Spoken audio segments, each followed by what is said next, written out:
Hello, we are discussing about GATE 2015 ECE paper. This question is related to fabrication techniques. Which one of the following processes is preferred to form gate dielectric of MOSFETs? Gate dielectric is also called as gate oxide, or it is also called as thin oxide. If you observe, there will be two different types of silicon dioxide layers will be found in general fabrication. One is called as thin oxide, the other is thick oxide. The oxide between the gate material and channel, that is over here. This is what gate material and it is channel. Channel is the region between two N plus source and drains for N channel. Okay, so the region between source and drain is going to be treated as channel.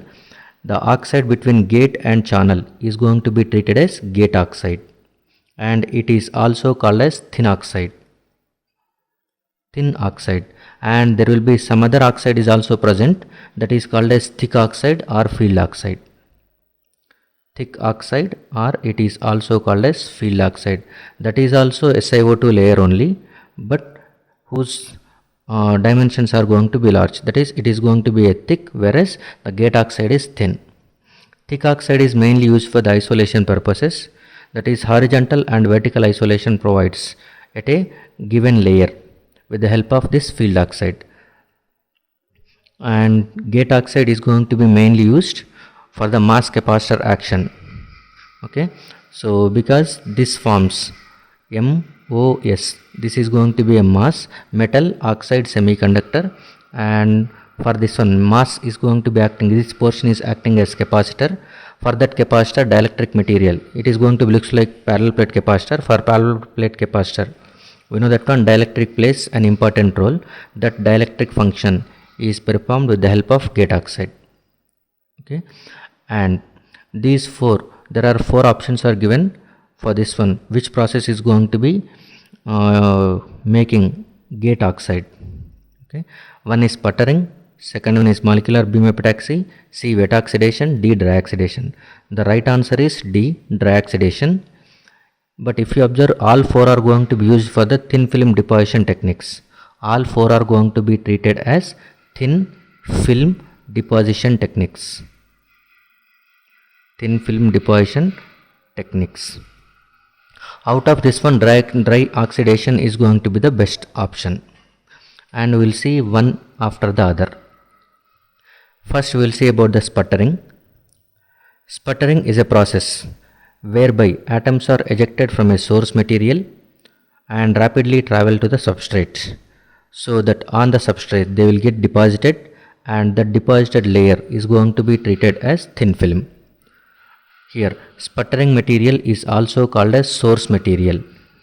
Sputtering material is also called as source material, okay, which is going to be giving the atoms required, okay, for the desired film. And this is what the substrate, that is wafer, and the surface of wafer over which the thin film is going to be required. Okay, and generally this process is going to be comes in a chamber. Okay, first of all, the source material, first of all the chamber is going to be emptied with air, that is the chamber is evacuated of air, and then a low pressure amount of sputtering gas. Sputtering gas, general sputtering gas is going to be called as ion. This is argon, Ar plus. Argon atom or argon molecules consisting of a gas that is going to be poured into this chamber. By that time they are atoms or molecules, but whenever we are applying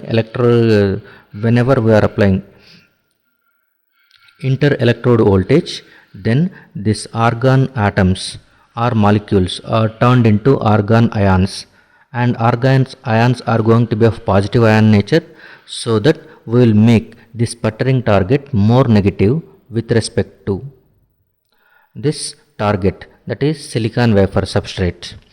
Whenever it is more negative, at that time this positive ions are going to be attracted towards sputtering target, and these ions are bombarded with sputtering material, that is sputtering target or source.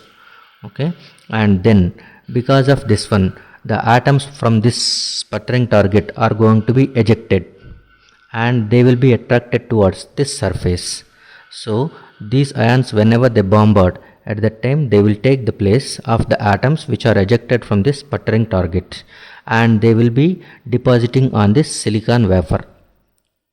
So the required thin film, desired thin film, is going to be obtained with the help of this process. This process is going to be called as sputtering. Okay, and sputtering is mainly used in depositing aluminum or other types of metals. So the main use is nothing but it is used for the aluminum or other metals. For the deposition of aluminum or other metals, sputtering is mainly used. Okay, the disadvantage of sputtering is sputtering deposits thin films only on flat surfaces, that is surface of wafer. Okay, on flat surfaces sputtering is going to be satisfactorily works, but whenever there is a vertical walls or steps, then it is not possible to get uniform deposition layer. So for that purpose we will go for the chemical vapor deposition technique, CVD. CVD is going to be the other technique, chemical vapor deposition. This technique is going to be used. Okay, this is a remedy for sputtering. Okay, because sputtering has the disadvantage which can only get uniform deposition layer only on the flat surfaces, but it is quite natural in the mass in the fabrication that you will get some vertical walls, okay, as well as steps like structure. So that will be replaced with CVD by that time. So CVD covers most of the vertical and horizontal surfaces with uniform thickness. This is what about the sputtering. And the second one is nothing but epitaxy.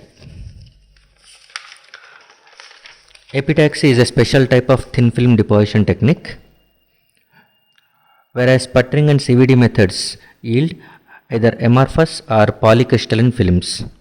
Normally we have materials here of three types. One is nothing but crystalline, the other is polycrystalline, the other is amorphous.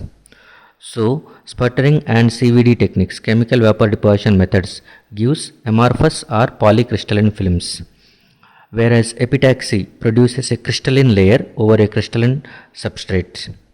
And epitaxy can be of different types, and one out of that one is molecular beam epitaxy, which allows a single layer of atoms to be deposited at a time. So at a time you may get only a single layer of atoms are going to be depositing on the surface. That is the biggest advantage, where the precision of thickness is going to be maintained. So epitaxy process is used where thickness is utmost priority. So molecular beam epitaxy, okay, this is not used for the silicon dioxide, that is formation of gate oxide. And the next one is nothing but oxidation. Oxidation is a process of producing SiO2 layer. Oxidation is a process of producing SiO2 layer on the surface of a wafer. During IC fabrication, SiO2 layer are produced by reacting silicon with either oxygen gas or reacting silicon with water vapor. Water vapor is nothing but simply H2O, 2H2O, so that you are going to get silicon dioxide layer. So this is going to be treated as dry oxidation, and this is called as wet oxidation. Okay. But in either cases, the oxidizing elements diffuses through the existing oxide and reacts with silicon dioxide interface to form more silicon dioxide layer. Okay, and if you observe the differences between wet oxidation and dry oxidation, wet oxidation has a faster growth rate. Wet oxidation, and here we are going for dry oxidation comparison.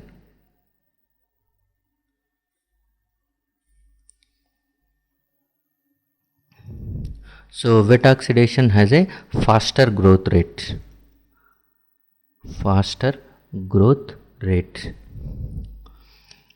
So faster growth rate is nothing but the silicon dioxide is going to be deposited very rapidly.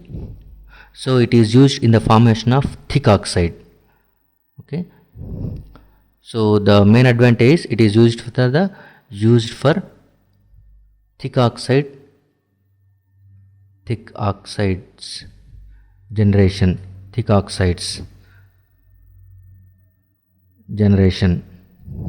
Okay, whereas dry oxidation is slow growth rate. It has slow growth rate, and to get the same diffusion length, dry oxidation takes longer time compared to wet oxidation. So slow growth rate, but quality of the oxide, that is oxide quality, is very good. Oxide quality is good. Since the oxide quality is good, it can act as better dielectric than the oxide created with wet oxidation. That's why dry oxidation is going to be used as gate oxide, whose main function is nothing but acting as dielectric material between the two parallel plates. Okay.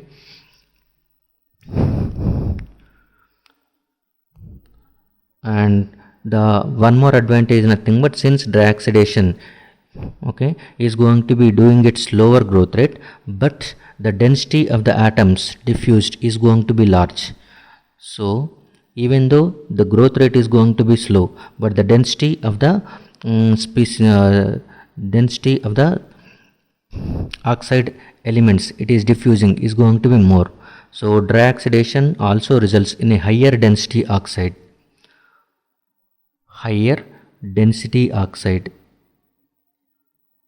That is, per unit area, if you are going to check, silicon dioxide is going to be in higher density than compared with the same area in wet oxidation. Higher density, that is going to be advantage of higher density, is having higher breakdown voltage. So higher breakdown voltages around 5 to 10 megavolts per centimeter can be achieved. So we are going for the gate oxide in the question. In gate oxide, the gate oxide is going to be formed with the help of dry oxidation technique, because it is giving the better electrical properties for the silicon dioxide layer, as the growth rate is going to be less and density is more. Okay, this is the right answer. Thank you.